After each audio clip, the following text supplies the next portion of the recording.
नमस्कार दोस्तों, आपका स्वागत है आपके अपने चैनल TGNI वर्ल्ड में। दोस्तों, जैसा कि आप जानते हैं कि 7 अक्टूबर 2023 को हमास ने इजराइल पर हमला किया था। इस हमले में 1139 इजरायली नागरिक मारे गए थे और 248 लोगों को बंधक बनाकर हमास गाजा पट्टी में ले गया था। हमास के इस हमले के जवाब में इजराइल ने भी गाजा पट्टी में जमीनी और हवाई हमले शुरू कर दिए थे, जो अभी तक जारी हैं। इजराइल हमास की जंग में अब तक 34,000 से भी ज़्यादा लोगों की मौत हो गई है, जिनमें 33,000 से ज़्यादा लोग तो फिलिस्तीनी हैं और 1,410 के करीब इजरायली हैं। मरने वालों में 95 जर्नलिस्ट और 224 मानवीय सहायता प्रदान करने वाले कार्यकर्ता भी शामिल हैं। गुरुवार को इस जंग से बड़ी खबर आई जब हमास के मीडिया कार्यालय ने बताया कि गाजा सिटी के पश्चिम में अल शती रिफ्यूजी कैंप के पास एक कार को निशाना बनाते हुए इजरायली सेना ने हवाई हमला किया। इस हमले में हमास के राजनीतिक ब्यूरो के चीफ इस्माइल हानिये के 3 बेटों, 3 पोतियों और 1 पोते की मौत हो गई। इजरायली सेना का कहना है कि हानिये के तीनों बेटे आतंकी थे, जिनमें अमीर हानिये हमास में स्क्वाड कमांडर था, जबकि हाजेम हानिये और मोहम्मद हानिये ऑपरेटिव थे। इजरायली सेना के अनुसार हानिये के तीनों बेटे सेंट्रल गाजा में हमला करने के लिए जा रहे थे। इन तीनों बेटों में से एक इजरायलियों को बंधक बनाने में भी शामिल था। अपने बेटों और पोते पोतियों की मौत से दुखी हमास चीफ इस्माइल हानिये ने कतर के मीडिया हाउस अल जजीरा से बात करते हुए कहा कि मेरे बेटों का खून हमारे लोगों के खून से ज़्यादा प्यारा नहीं है। हमास इजराइल के आगे सरेंडर नहीं करेगा और अपने हमले जारी रखेगा। इस्माइल हानिये ने अल जजीरा को बताया कि उसके 13 बच्चे हैं और इस जंग में अब तक वह अपने 60 परिजनों को खो चुका है।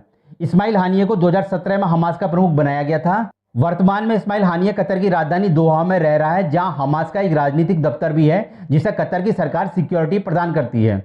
इस्माइल हानिये के बच्चों की मौत पर तुर्की के राष्ट्रपति एर्दोगान और ईरान के राष्ट्रपति इब्राहिम रईसी ने जहां दुख जताया, तो वहीं तुर्की के राष्ट्रपति एर्दोगान ने इजराइल को मानवता के विरुद्ध किए गए अपराधों के लिए कानून के सामने जिम्मेदार ठहराने की बात कही। टाइम्स ऑफ इजराइल की रिपोर्ट के अनुसार इस्माइल हानिये के बेटों को निशाना बनाने से पहले इजरायली प्रधानमंत्री नेतन्याहू और इजरायली रक्षा मंत्री योव गैलेंट को इस हमले के बारे में पहले से जानकारी नहीं दी गई थी।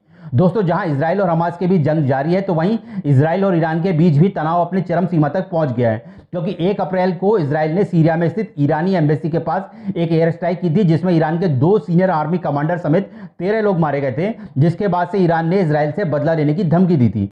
इजराइल के इस हमले में सीरिया में ईरान के टॉप कमांडर मोहम्मद रेजा जाहिदी और उनके डिप्टी कमांडर मोहम्मद हज रहीमी मारे गए थे। ईरानी न्यूज एजेंसी की रिपोर्ट के अनुसार ईरान ने राजधानी तेहरान के ऊपर अपने एयर स्पेस को बंद कर दिया ताकि वह मिलिट्री एक्सरसाइज कर सके। हालांकि बाद में ईरानी मीडिया ने यह रिपोर्ट हटा दी। तो वहीं कुछ दिन पहले इजराइल ने भी अपने GPS नेविगेशन सिस्टम को बंद कर दिया था, ताकि किसी भी गाइडेड मिसाइल के हमले को रोका जा सके। साथ ही इजराइल ने अपने सभी सैनिकों की छुट्टियां भी रद्द कर दी थी। ईरान हिजबुल्लाह और हमास के जरिए इजराइल को निशाना बना रहा था। इसी वजह से इजराइल ने सीरिया में स्थित ईरानी एम्बेसी के पास एयर स्ट्राइक की थी, ताकि इजराइल ईरान को यह मैसेज दे सके कि यदि ईरान हिजबुल्लाह और हमास के जरिए इजराइल पर हमला करवा सकता है, तो इजराइल भी ईरान के ठिकानों को निशाना बना सकता है। गुरुवार को अपने F-15 लड़ाकू विमानों के बेस पर आकर इजरायली प्रधानमंत्री नेतन्याहू ने ईरान का नाम लिए बिना ईरान को धमकी देते हुए कहा कि यदि किसी ने भी हम पर हमला किया तो हम जवाब जरूर देंगे। दोस्तों, अब अगर ईरान अपनी धमकी के अनुसार बदला लेने के चक्कर में इजराइल पर कोई भी हमला करता है या फिर किसी और से करवाता है, तो जवाबी कार्रवाई में इजराइल भी ईरान को जरूर निशाना बनाएगा और ऐसी स्थिति में यह जंग पूरे मिडिल ईस्ट में फैल सकती है। आपकी इसमें क्या राय है? क्या ईरान को इजराइल पर हमला करने से बचना चाहिए, या फिर क्या अमेरिका, रूस, चीन और भारत को बीच में दखल देते हुए दोनों पक्षों को समझाना चाहिए कि दोनों ही पक्ष इस जंग को आगे फैलाने से बचें? आपकी इसमें जो भी राय हो, कृपया कमेंट्स करके हमें जरूर बताएं।